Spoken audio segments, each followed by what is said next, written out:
Hello students, welcome back to my channel. आज की इस क्लास में हम पढ़ने वाले हैं BA 4 semester major paper 5 unit 2, जिससे रिलेटेड हम सारा क्वेश्चन लेकर के आए हैं। आज आपका यूनिट 2 पूरा कंप्लीट करा दिया जाएगा। तो यूनिट 2 से रिलेटेड सारे क्वेश्चन लेकर के आए हैं।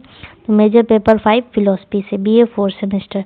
तो आप सभी को क्लास में अंत तक बने रहना है। तो चलिए हम क्लास को शुरू करते हैं। तो यूनिट 1 हम करवा चुके हैं। जो भी स्टूडेंट नहीं देखे वो जाकर प्लेलिस्ट चेक करेंगे, वहाँ पे आपको मिल जाएगा। तो चलिए, सबसे पहला आपका सवाल पूछा है, डिस्कार्टेस के अनुसार ज्ञान का स्रोत क्या है। एक मिनट। तो डिस्कार्टेस के अनुसार ज्ञान का स्रोत क्या है, ये आपको लिखना है इसमें। तो डिस्कार्टेस का मानना था कि सच्चा ज्ञान इंद्रियों से नहीं मिलता, क्योंकि इंद्रियां हमें कई बार धोखा देती है। जैसे कि पानी में डाली हुई सीधी छड़ी टेढ़ी दिखती है। यहाँ पे आप इमेज में भी देख सकते हैं कि कैसे आपको टेढ़ी दिख रही है।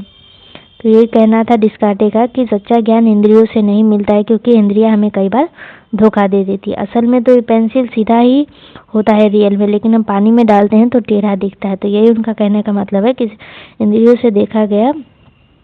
से जो ज्ञान मिलता है वो कई बार धोखा दे जाती है। इसीलिए डिस्कार्टेस कहता है कि सच्चा ज्ञान सोचने से आता है, यानी ब्रेन और लॉजिक की वास्तविकता ज्ञान देते हैं। ब्रेन और लॉजिक ही वास्तविकता ज्ञान देते हैं। तो क्वेश्चन नंबर 1 में इतना लिखना है। आगे आपको और भी लिखना है इसमें कि उसका प्रसिद्ध वाक्य, I think therefore I am, मैं सोचता हूँ इसीलिए मैं हूँ। इसका मतलब है कि भले ही दुनिया पर शक हो जाए, पर तब तक मैं सोच सकता हूँ जब तक कि मैं हूँ। तो ये कहना था डिस्कार्टेस का। तो क्वेश्चन 1 में इतना आंसर लिखना है आपको। क्वेश्चन नंबर 2 है आपका। तो क्वेश्चन 2 में लिखना है, आपको पूछा है कि डिस्कार्टेस की ज्ञान प्राप्त करने की विधि समझाइए। तो मेथड ऑफ डाउट के बारे में आपको इसमें बताना है। तो डिस्कार्टेस ने सत्य समझने के लिए सब पर शक किया, इसे कहते हैं मेथड ऑफ डाउट। इसी को हम बोलते हैं मेथड ऑफ डाउट। तो डिस्कार्टेस का कहना था कि डिस्कार्टेस ने सत्य समझने के लिए सब पर शक किया, इसी को हम बोलेंगे मेथड ऑफ डाउट। इसके 4 नियम है। पहला है आपका, जिस बात पर थोड़ा भी शक हो उसे सच मत मानो। दूसरा है आपका, बड़ी समस्या को छोटे टुकड़ों में बांट दो। तीसरा है आपका, सरल से कठिन की ओर जाओ। चौथा है, अंत में पूरा चिंतन दोबारा जांचो। ये 4 नियम है आपका मेथड ऑफ डाउट का 4 नियम, जो कि क्वेश्चन नंबर 2 में आपको लिखना था। और उदाहरण भी आपको इसमें लिखना है। तो उदाहरण दिया है कि मान लीजिए आप सोचते हैं कि फला व्यक्ति ईमानदार है। कोई व्यक्ति है जो कि ईमानदार है। तो पहले क्या होता है कि हम उस पर संदेह करते हैं। पहले उस पर संदेह करो, ये कहना है आपका डिस्कार्टेस का, कि पहले संदेह करो, उसके कार्य को अलग अलग देखकर जांच करो, फिर कारण और प्रमाण तलाशो, फिर अंतिम निर्णय लो। पूर्वाग्रह नहीं करना है, तर्क से निर्णय लेना, यही कहना था आपका डिस्कार्टेस का। तो डिस्कार्टेस का सोचने का तरीका यही है। तो ये आपका एग्जाम्पल लिखना है इसमें क्वेश्चन नंबर 2 में। क्वेश्चन नंबर 3 है, डिस्कार्टेस के अनुसार आत्मा क्या है। डिस्कार्टेस के अनुसार आत्मा क्या है। तो डिस्कार्टेस के अनुसार आत्मा का मतलब है सोचने वाला तत्व। बॉडी काम करता है, पर सोचने की शक्ति आत्मा के पास होती है। फॉर एग्जाम्पल के लिए शरीर को चोट लगती है तो दर्द का एहसास आत्मा करती है। शरीर सोचता है पर मन सपना देखता है। इसीलिए आत्मा अमर है और शरीर नष्ट हो सकता है। तो आत्मा क्या है आपका, कि अमर है और शरीर नष्ट हो जाता है, ये कहना है आपका डिस्कार्टेस का। तो क्वेश्चन नंबर 3 में आपको इतना लिखना है आंसर, और अपने मन से भी अगर लिख सकते हैं तो और ऐड करके लिखना है। तो क्वेश्चन नंबर 4 है, डिस्कार्टेस गॉड्स को एब्सोल्यूट सब्सटेंस क्यों कहता है। तो डिस्कार्टेस का कहने का मतलब क्या है सब्सटेंस का। तो सब्सटेंस का कहने का मतलब है, डिस्कार्टेस के अनुसार सब्सटेंस का कहने का मतलब है कि वह जो अपने अस्तित्व के लिए किसी और पर निर्भर न हो।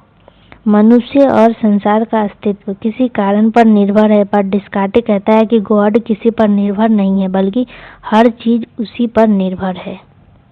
इसीलिए वो एब्सोल्यूट यानी पूर्ण, अनंत और सर्वोच्च सब्सटेंस है। तो डिस्कार्टेस गॉड्स को कहता है एब्सोल्यूट और अनंत और सर्वोच्च सब्सटेंस। फॉर एग्जाम्पल के लिए, जैसे बिजली गए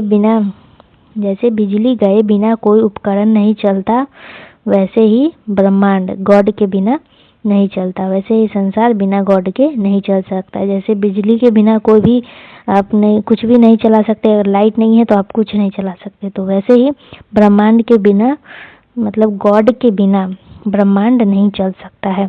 तो क्वेश्चन नंबर 4 में इतना आंसर लिखना है। अभी आपका क्वेश्चन नंबर 5 है। क्वेश्चन नंबर 5 पूछा है कि डिस्कार्टे के अनुसार माइंड और बॉडी को समझाइए। तो डुअलिज्म को आपको समझाना है। तो डिस्कार्टे कहता है कि संसार दो मूल्य तत्वों से बना है। तो माइंड का मतलब है कि माइंड जो सोचता है, और बॉडी का मतलब जो फैलता है, चलता है। तो उदाहरण के लिए आप सोचना चाहते हैं तो यह काम किसका है? तो ये काम है आपके माइंड का। आप चलना चाहते हैं तो ये काम कौन करेगा? ये काम आपका शरीर करेगा, आपका बॉडी करेगा। तो दोनों अलग है पर मिलकर के काम करते हैं, जिसे हम क्या कहते हैं? डुअलिज्म कहते हैं। माइंड बॉडी डुअलिज्म कहा जाता है इसी को। माइंड क्या करता है? आपका सोचता है, लेकिन काम कौन करता है? आपका शरीर करता है। अगर ये दोनों मिल करके अगर ये दोनों मिल करके काम करे तो इसी को हम बोलते हैं माइंड बॉडी डुअलिज्म। फोन में भी आप देखते होंगे कि एक ही तरीके का ऐप आप 2 बार डाउनलोड कर सकते हैं, यानी डुअल ऐप सिस्टम ऐसा फोन में भी होता है, तो ऐसे शरीर में भी है कि एक साथ 2 चीज काम करता है, उसी को हम डुअलिज्म बोलते हैं। तो अगला क्वेश्चन है आपका, स्पिनोजा का जियोमेट्रिक मेथड क्या है? तो स्पिनोजा ने दर्शन को गणित की तरह सिद्ध किया है। जैसे कि गणित में डेफिनेशन होता है, फिर प्रूफ करना पड़ता है, फिर उसका निष्कर्ष निकाला जाता है, यानी कंक्लूजन निकाला जाता है। तो वैसे ही उसने तर्क और प्रमाण से दर्शन लिखा है। फॉर एग्जाम्पल के लिए जैसे ज्योमेट्री में थ्योरम सिद्ध करना पड़ता है, वैसे ही स्पिनोजा ने गॉड, नेचर, माइंड सबको प्रूफ से समझाया है। तो स्पिनोजा क्या करते हैं कि गॉड, नेचर, माइंड इन सभी को क्या करते हैं कि एक तथ्य दे करके, एक प्रूफ दे करके समझाते हैं। जैसे आपको मैथ में सिद्ध करना पड़ता है, ज्योमेट्री वाले चैप्टर में थ्योरम आपको सिद्ध करना पड़ता है, वैसे ही स्पिनोजा ने भी सिद्ध किया है प्रूफ दे करके। तो क्वेश्चन नंबर 7 है आपका, स्पिनोजा के अनुसार सब्सटेंस क्या है? तो अब इनके अनुसार सब्सटेंस का क्या मतलब है? तो स्पिनोजा का कहना है कि संसार में केवल एक ही सब्सटेंस है, वो है गॉड या फिर नेचर। बाकी सब उसी के रूप हैं, जिसको इंग्लिश में हम बोलते हैं मोड्स। फिलॉसफी में आपको रूप को मोड्स बोलते हैं। तो स्पिनोजा का कहना है कि एक ही सब्सटेंस है, वो है भगवान, गॉड, नेचर यानी प्रकृति।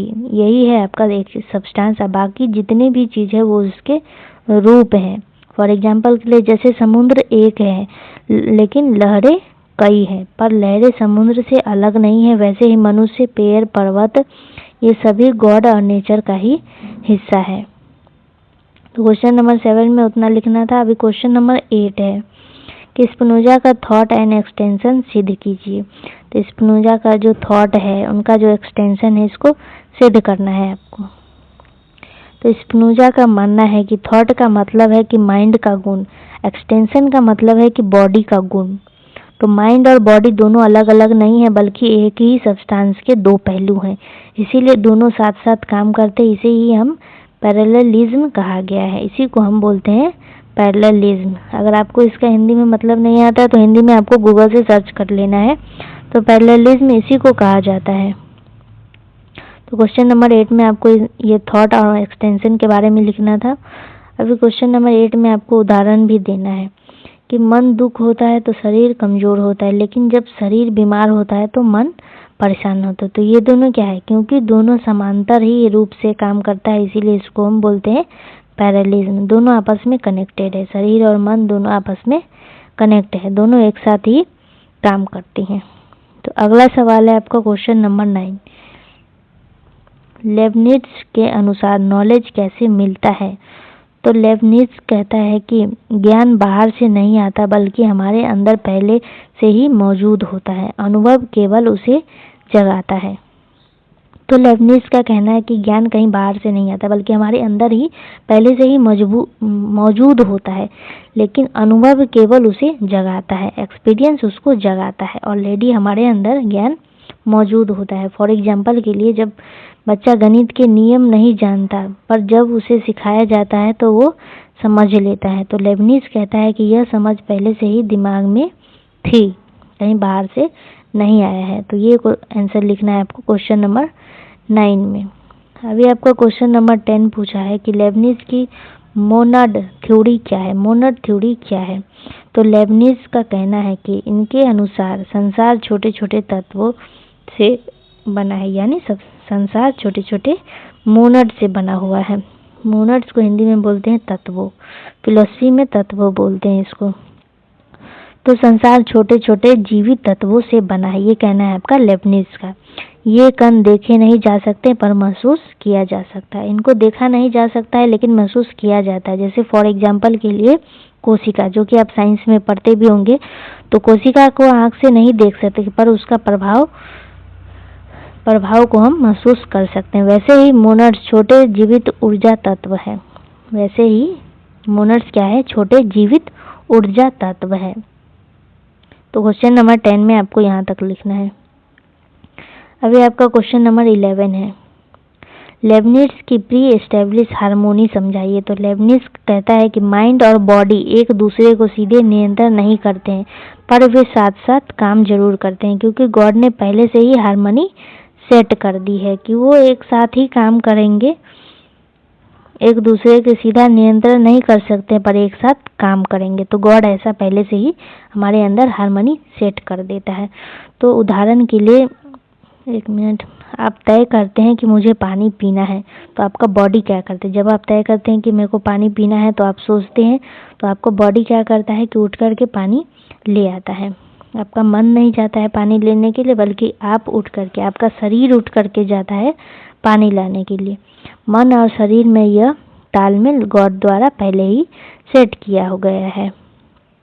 गॉड द्वारा पहले ही सेट कर दिया गया है कि दोनों काम एक साथ करेंगे, लेकिन दोनों एक दूसरे को सीधे नियंत्रण नहीं करते हैं। तो क्वेश्चन नंबर 11 का आंसर इतना लिखना है।